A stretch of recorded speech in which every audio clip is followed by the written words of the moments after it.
and Paul and Kim, all that. There's so much in there that I'd maybe like to talk about. I figured you would.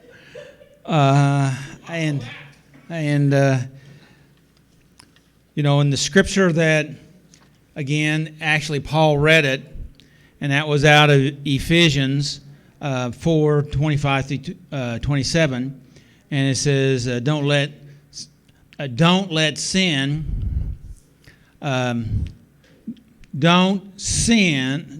Do not sin by letting anger control you. There we go. And that's what you were talking about.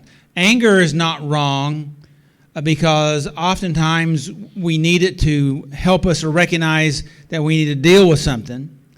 But usually what we do is we postpone it, we don't deal with it, and we inflate it inside. You know what I'm talking about.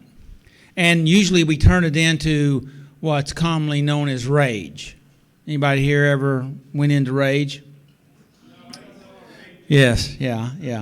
And anger is healthy when we use it correctly, okay? But when we turn it into rage, and then it's actually then controlling you. Does that make sense? And when you do that, then that's really what the scripture is talking about here in verse 27. It says that anger then is given a foothold to the enemy or to the devil. And that means you have allowed something to get leverage in your life. Do you know what I'm talking about? You were talking about that. It goes to pushing you around and controlling you. How do you like that? And you set it up and you set it in motion. And what we're saying here is, now you're not going to be able to turn it off all at once. But we can start turning it down, right? Piece by piece, inch by inch, little by little. And you'll find out when you do that, you'll actually like you, yourself, better. And if you like yourself better, then you're going to treat yourself better. And when you treat yourself better, then you will end up treating everybody else better. Correct? So a good measuring tool, this is a tool that you can use, is by asking yourself, well, if I do that, if I act that way, if I blow up in a rage, am I going to, after it's all over, am I going to like myself more or less? If I control myself and I manage through this situation, will I love myself more or like myself more? Could I even be proud of myself for handling this appropriately? And if you do those things, that's a real tool to help you to get better day by day. Does that make sense? I want to go ahead and throw this in here. I have it on my SNL thoughts sheet that I work up every week, because I put my thoughts down every week, and sometimes I throw them out at you. And this is some thoughts I had. In fact, I had this today, and this is entitled 3 Life Management Tools. How about that? Anybody interested in some tools? And it's very similar to what we just talked about here, okay? And that is, and this isn't all-inclusive. These are just some 3 little simple ones. See, because if you don't manage your life, then you turn the management over to something or somebody else, right? The old statement that I've stated here, and that I told my grandson probably ever since he's been 3, I said, Max, you either control yourself, or you're going to put yourself in a place that somebody's going to have to control you. And that's not just for 3-year-olds. Right? So we either control ourselves, or we're going to force somebody to control us. Right? They even have places with bars, and sometimes those tight jackets that Zach was talking about a week or so ago. Huh? Hug me jackets. Yeah, that's right. And Safety. Yeah, you can get into those places, but we don't really want to go there and if most of the time when we're in that state, it's not my fault I got there, right?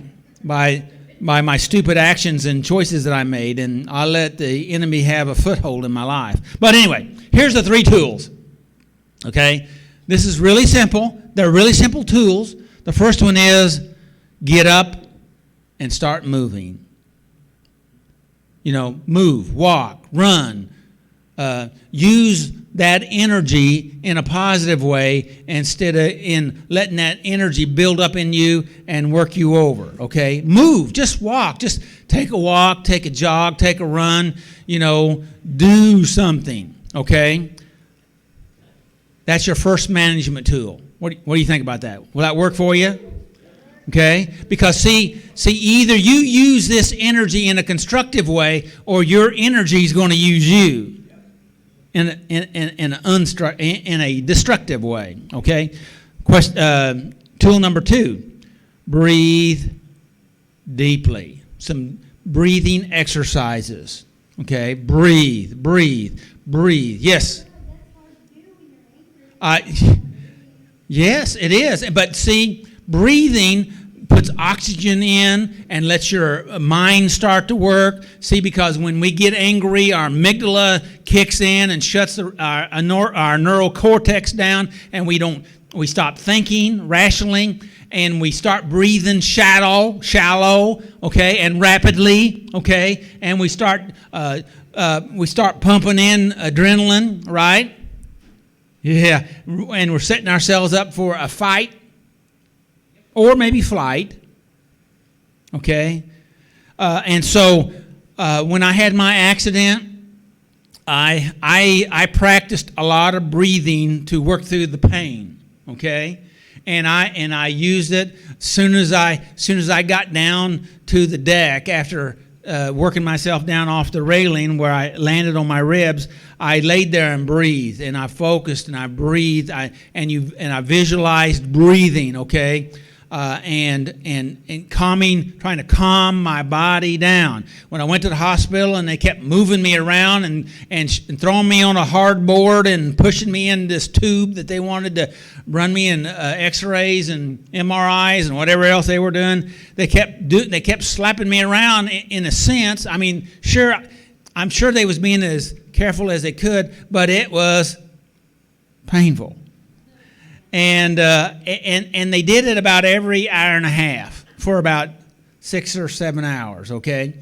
And it'd take me about 30 minutes of breathing to get my body calmed down just about in time for them to come and do it again. But you know what? I could do it again. Oh, yeah. Yeah, so breathe. Some people say, well, I can't do it. In fact, we heard that tonight. Okay, it's hard. Yes, it is hard. Anything that you haven't practiced and developed the skills and the technique, it's hard. Okay? But if you try it, you'll find out it's healthy. Okay? And, by the way, oxygen is the best and cheapest drug there is. That was a little bit of a joke. Because of like the stress from work and stuff like that, I'm constant high motion, things going all the time. I had to start setting timers on my watch to go off at different times for me to start doing stretches. If I haven't moved in a certain amount of time, Yes. I either do stretches or do breathing exercise, and they alternate just sporadically throughout the day to help me through those stressful moments just to kind of get it going. And it makes a difference. And I would encourage you. Now, I've entitled this Management Tools, Life Management Tools. You don't have to do these. You can let your situations manage you, or you can decide to do something to try to manage your life.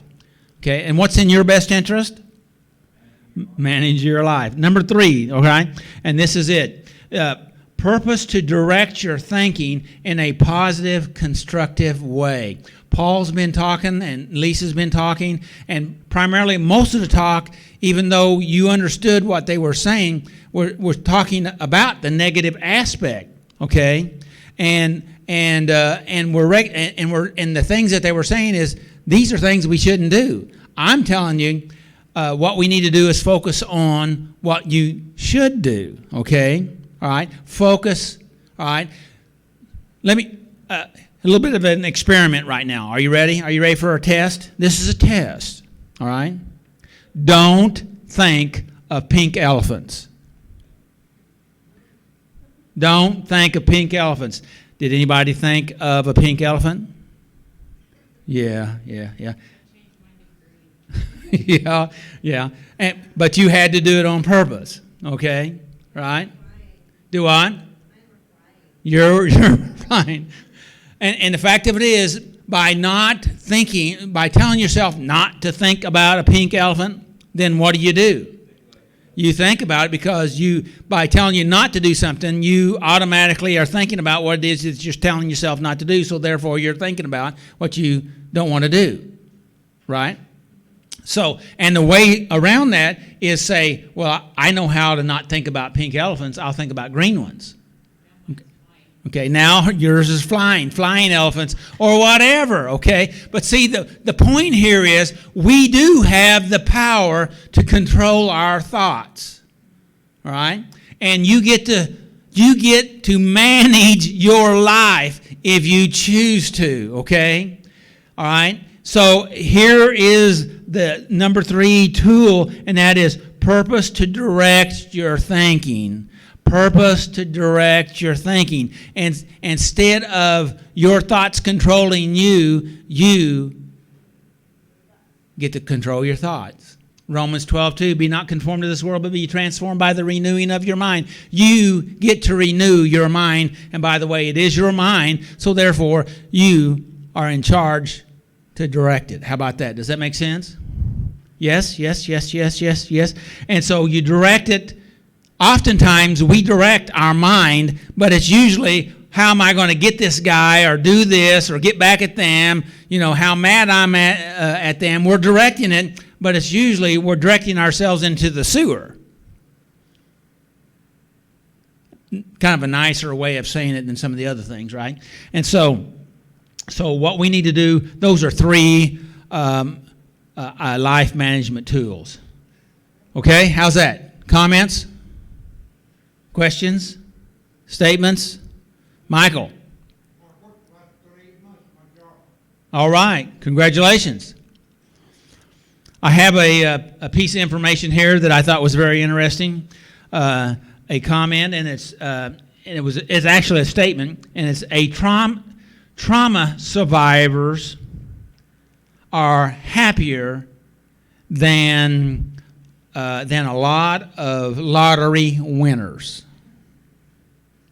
Those that have worked on that have suffered trauma and they are survivors of that trauma, they are happier than people that's had an event like winning the lottery, because actually a lot of people that win the lottery, they get overwhelmed, and in just a short time, they not only have they eliminated everything that they won, but actually they're in debt.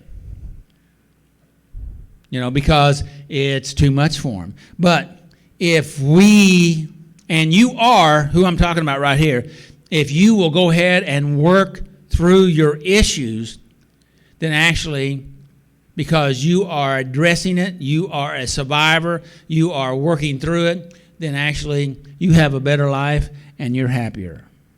What do you think of that? Okay, all right. See, what time is it? I got about 9 minutes before I go into this. Should I? Let's read some other quotes. This is off my thought page. Here's something I've been holding back for a while. All right, let's start off with this one. Anybody familiar with the philosopher named Cicero? Yeah, you've heard that? It says, do I? Oh, yeah. You and him kind of look alike.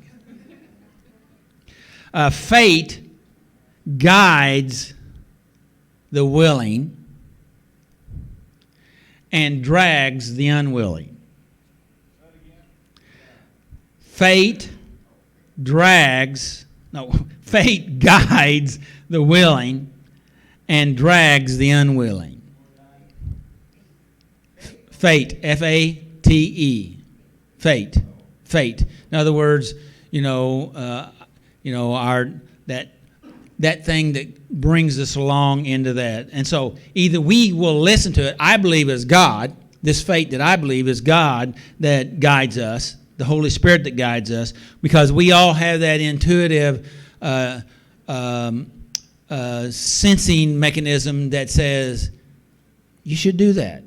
You should not do that. Anybody familiar with that? Those? Yes. And so fate guides the willing and drags the unwilling. So if you don't listen to that, then you keep running into situations that say, man, I wish I'd listened. How many times have I said that? I wish I'd listened. I want to listen. Please help me to listen. I'll do better next time. Does that sound like anybody you know? Hopefully it was me, okay. Maybe you too. There, and the room was quiet. I wanted to read this one. This is from Spinoza, okay? Was this your homie too, Spinoza? Okay, all right. And yeah.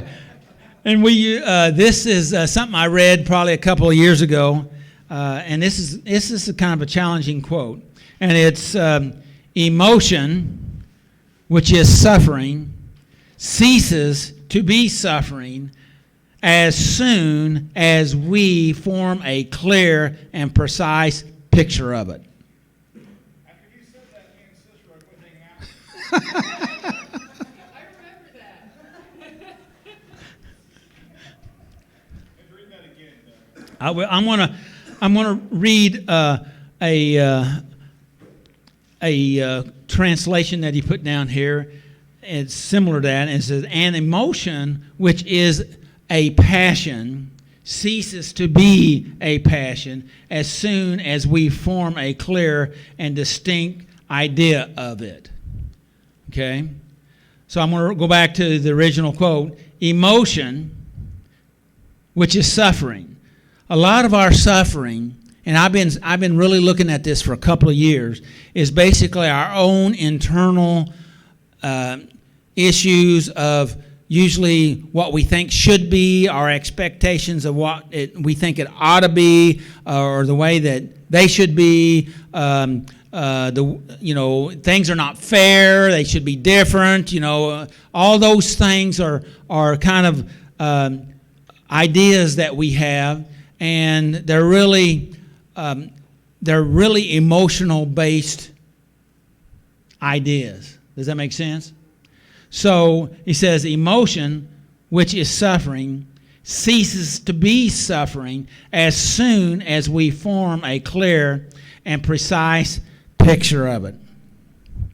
And what that means is when we can get a clear understanding of things, oftentimes you hear people say, well, if I get my head wrapped around it, I can handle it. I understand it. And oftentimes it's a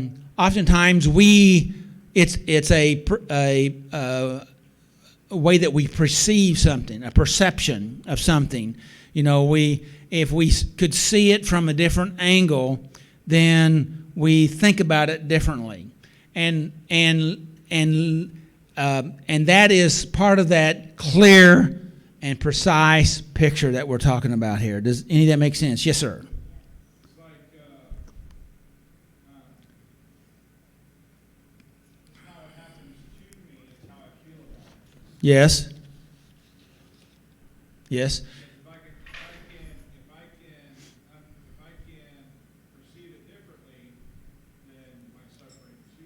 That's right. Absolutely. I remember you brought up this incident with a person that at one time was, I had a lady talking to me and telling me that this person should not act this way. Okay? Anybody ever said that, or you know somebody that said that? They should not act this way? And I said, well, you mean they don't have a right to make their own choices? Well, yeah, they got their own right to make their own choices. Okay?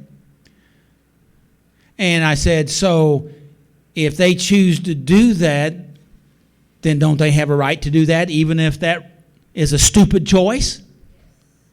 Right? Well, we'd prefer them to make choices that are not stupid, right? But the fact of it is, they have the right to be stupid if they want to be. Right? Does that make right? Right? But and soon as we helped her to see that picture there, you know, of course it would be better, but if they didn't, if they weren't stupid, okay, but they have a right to be stupid, right? Don't you have a right to be stupid? You've proven that point, right? But the fact of it is,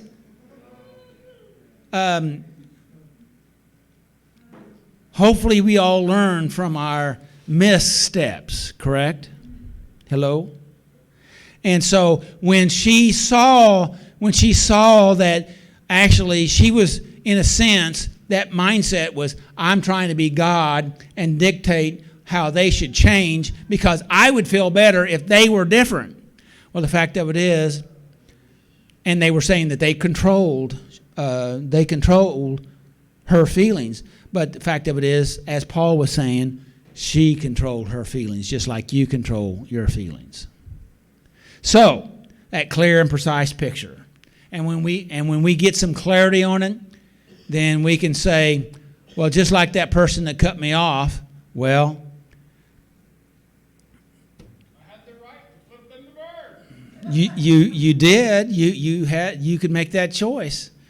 But then after a while, you can ask yourself the question, does that make you like yourself better or less? And how does that work out for you? Which way do you want to go? What do you really want to be? And we'll talk more about that later, the best version of yourself. How about that? We'll be talking about that later tonight. So I think that's enough of my thoughts. My alarm went off, so it's time for Doug to say, hey, I'm glad you're here at Saturday Night Live. I'm glad that we have several new folks here, new faces, and I'm glad you're here. And what I want is for you to find value here, and that I and we can add value to your life to make your life be better. How about that? Sound good? All right. Thank you all. Kimberly. All right, thank you, Doug. And I just want to throw something really quickly. I really like that tip about the timer.